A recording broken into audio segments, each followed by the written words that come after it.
आप सबका अपने टू द पॉइंट कार्यक्रम में एक बार फिर से स्वागत है।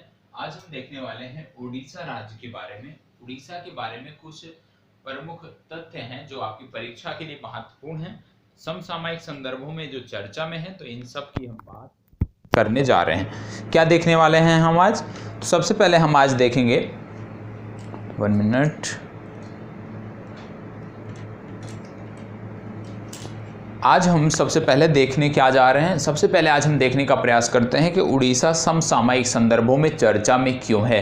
तो आप पाओगे कि उड़ीसा में एक रथ यात्रा का आयोजन होता है और अभी हाल ही में रथ यात्रा से संबंधित करंट अफेयर्स आपकी परीक्षा में महत्वपूर्ण हो गए हैं, क्योंकि रथ यात्रा संपन्न हुई है। और जो रथ यात्रा होती है, इससे भी 2 से 3 प्रश्न पूछे जा सकते हैं। क्या प्रश्न उठते हैं? सबसे पहले जो रथ यात्रा होती है, इसमें आप देखोगे 3 रथ आपको देखने को मिलेंगे। इस रथ यात्रा में 3 रथ आपको देखने को मिलते हैं और जो ये तीनों रथ होते हैं अलग अलग भगवान से संबंधित होते हैं। जैसे सबसे पहले जानते हो, रथ यात्रा जो है ये भगवान जगन्नाथ से संबंधित है। ये चीजें किसी से छिपी नहीं है, सबको पता है। तो एक रथ में भगवान जगन्नाथ विद्यमान होते हैं, दूसरा जो रथ होता है वो माता सुभद्रा से संबंधित होता है, और इसी पे जो तीसरा रथ होता है वो बालभद्र, जो कि भगवान जगन्नाथ के भाई माने जाते हैं, तो उनसे संदर्भित होता है। तो जब भी आप जगन्नाथ यात्रा की पिक देखेंगे तो उसमें 3 रथ आपको दिखाई देंगे। तो तीनों रथ इस प्रकार से संबंधित होते हैं। अब इसमें एक प्रश्न और पूछा जा सकता है कि जो रथ यात्रा है ये कहां पे जाती है?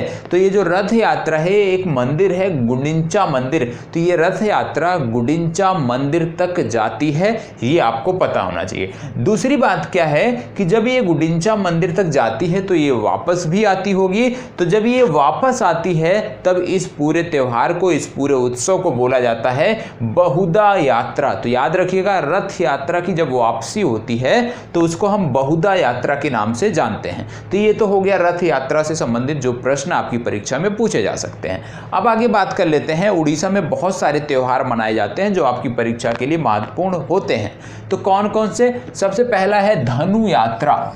ये जो धनु यात्रा है ये एक प्रकार का ओपन एयर थ्योरेटिकल ड्रामा है। मतलब एक प्रकार का ड्रामा है जो खुले मैदानों में किया जाता है, खुले क्षेत्रों में किया जाता है। मतलब इसके लिए कोई ऑडिटोरियम और इस तरह की चीजें बुक नहीं होती हैं। तो धनु यात्रा जो है एक प्रकार का ड्रामा उत्सव है।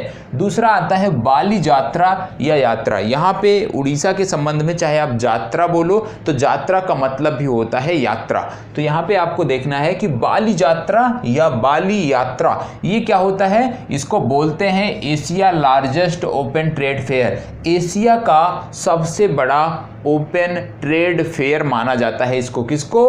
बाली यात्रा को या बाली यात्रा को। आयोजन कहाँ पे होता है? कटक के पास इसका आयोजन होता है, कटक जिले में। और कटक है कहाँ पे? महानदी के पास में है। मतलब महानदी वाले क्षेत्र में, कटक के महानदी वाले क्षेत्र में इसका आयोजन किया जाता है।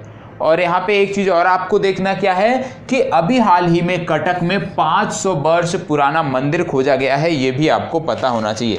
तो 500 वर्ष पुराना मंदिर कटक में खोजा गया है, ये आपको पता होना चाहिए। इसके बाद आती है चैत्र यात्रा। चैत्र यात्रा क्या है इसके बारे में जानते हैं। चैत्र यात्रा एक प्रकार का वार्षिक उत्सव है। ये प्रत्येक वर्ष 11 अप्रैल को मनाया जाता है। 3 दिन का एक उत्सव होता है। तो कहाँ से संदर्भित है? उड़ीसा से। अभी हम जितने त्योहारों की बात करेंगे सभी उड़ीसा से संबंधित हैं। तो आपको उड़ीसा के जो राज्यवार अगर नोट्स बनाए हैं तो उड़ीसा के अंतर्गत आपको इसको लिखना है। अगला है धांधा नाटा या धांधरा यात्रा। तो DANDA जो भी आप पढ़ लीजिए, डंडा पढ़ लीजिए, तो डंडा यात्रा या डंडा नाटा ये क्या है? डंडा यात्रा एक प्रकार का ट्रेडिशनल डांस फेस्टिवल है और इसका आयोजन गंजाम जिले में किया जाता है। गंजाम जिले में आयोजित किया जाने वाला एक प्रकार का ट्रेडिशनल डांस फेस्टिवल है जिसको हम डांडा नात्रा या डांडा यात्रा के नाम से जानते हैं। अगला आता है महत्वपूर्ण नुआखाई त्यौहार। नुआखाई जो त्यौहार है ये एग्रीकल्चर से संबंधित फेस्टिवल है और आपको बता दूं कि ये नई राइस मतलब चावल के नए फसल के उपलक्ष्य में मनाया जाता है। कौन सा? नुआखाई फेस्टिवल, ये आपको पता होना चाहिए। और लास्ट में एक है राजा परबा। राज पर्व या राजा पर्व कहीं कहीं देखने को मिलता होगा। तो ये मिथुन संक्रांति भी इसको बोलते हैं, मिथुन संक्रांति के अवसर पर इसका आयोजन किया जाता है। तो उड़ीसा से संबंधित जो त्यौहार थे, क्योंकि रथ यात्रा चर्चा में है तो आपको उड़ीसा से संबंधित जो अन्य त्यौहार हैं उनके बारे में भी पता होना चाहिए। तो उसी के संदर्भ में ये सारी चीजें आपके समक्ष लाई गई हैं। तो यहीं पे आपसे विदा लेते हैं, फिर मिलेंगे, तब तक के लिए इसी प्रकार से हमारे साथ बने रहें। धन्यवाद।